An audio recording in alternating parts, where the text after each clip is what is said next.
એઆઈના જમાનામાં જે ડિજિટલ આખું અને સાયબર ફ્રોડ ચાલી રહ્યા છે, પણ ડિજિટલ એરેસ્ટમાં કલ્પના બહારના નાગરિકો એટલા બધા દુઃખી થાય, પરેશાન થાય, કરોડો રૂપિયાનું આધન થઈ જાય, ખબર ન પડે, બેંકમાંથી રૂપિયા ઉપડી જાય, સરકારને ખબર ન પડે, લોકોને ખબર ન પડે. અને જે કંઈ સાયબર ફ્રોડ છે એ તો દિવસે દિવસે વધવાનું જ છે.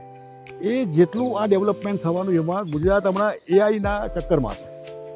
તો એઆઈને એટલું બધું ડેવલપ તમે કરો જેથી કરીને આ સાયબર ફ્રોડ અને ડિજિટલ એરેસ્ટની દુનિયામાં ફટાક લઈને વિધિન મિનિટ્સ ખબર પડી જાય કે ક્યાં શું થઈ રહ્યું છે. એટલે આના પૂરો ઉપયોગ ગુજરાત આખા દેશમાં એવું રાજ્ય જે બજેટમાં એક આવો મુદ્દો મૂકે જેથી કરીને એની નકલ બીજા રાજ્યો કરે.